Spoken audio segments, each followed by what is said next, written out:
Hi everyone, Yen here. Welcome back to my channel. Thank you for joining me.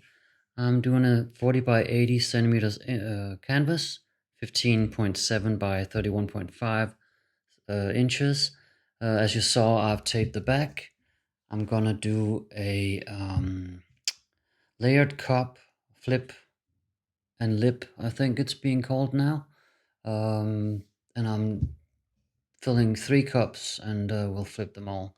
So right now I'll just show you my colors. This first one is a gerstaecker pearl silver, leaves a mountain amount. I'll tell you my mixing ratio after I've shown you the colors, because I will be speeding up a little bit.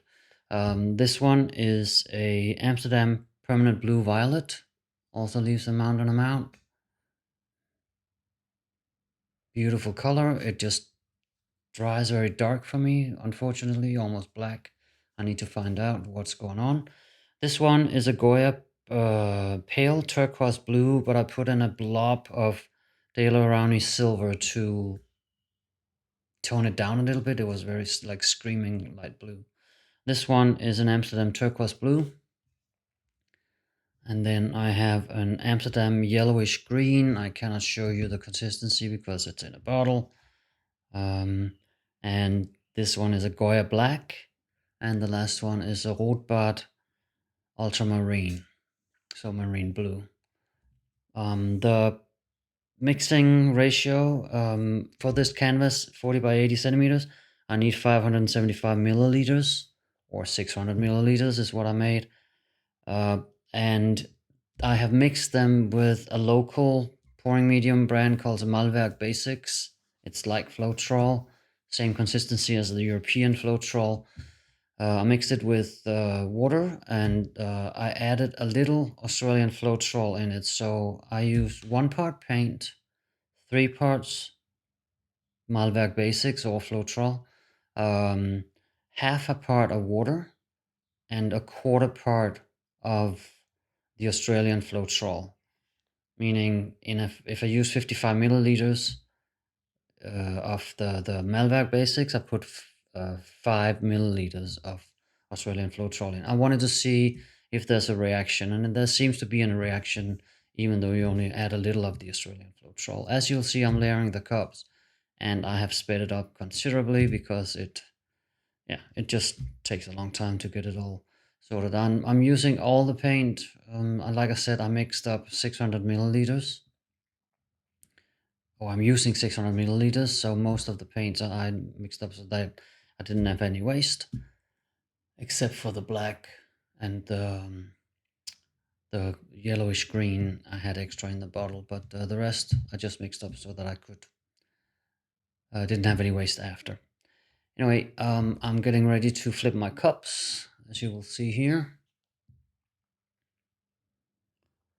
Very clean flip. Actually, all 3 are pretty good. This one did get some suction, so it actually just deformed the cup, but no worries, nothing happens. I left it for a few minutes for the paint to run down, and then I'm doing the flips. One thing I'll mention is that the white that I put in, on the pearl silver, seems to have gotten swallowed up. The painting ended up darker than I had intended. I still like it, and it's actually for my sister, and she loves it, so everything is fine. But I had attempted, or I intended to make it a lot lighter. I actually made another painting for her in a lighter uh, um, version, and now she wants both of them.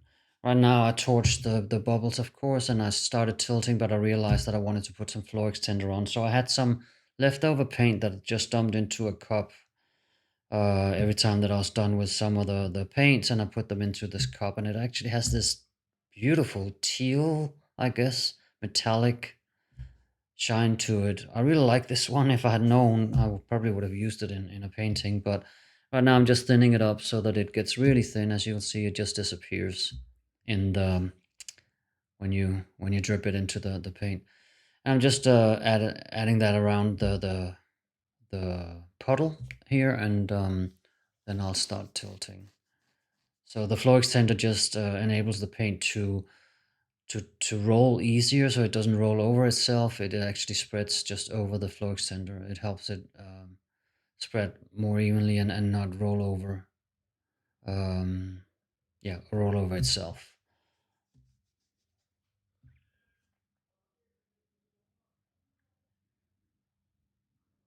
And now I'll start the tilting.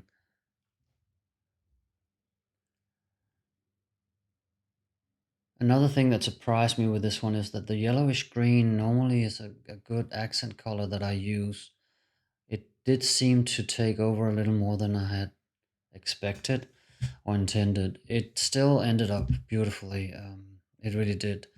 I have not yet resined it, but I will. And yeah, maybe I shouldn't even mention that because I'm planning to not release the video until I actually have a final picture of the resin piece. So maybe we'll see. Maybe I'll release this before and I'll just post a picture of the resin piece, or I'll wait until I have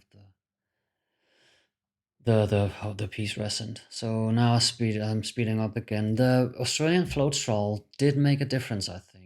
Some of the cells would have normally popped up anyway, but there's some lacing on here that I'm not used to. You'll see some of it here, and a little, yeah, on the other corner you'll also see it. This corner is definitely something I'm not used to seeing. So it was interesting to try with this Australian Floetrol.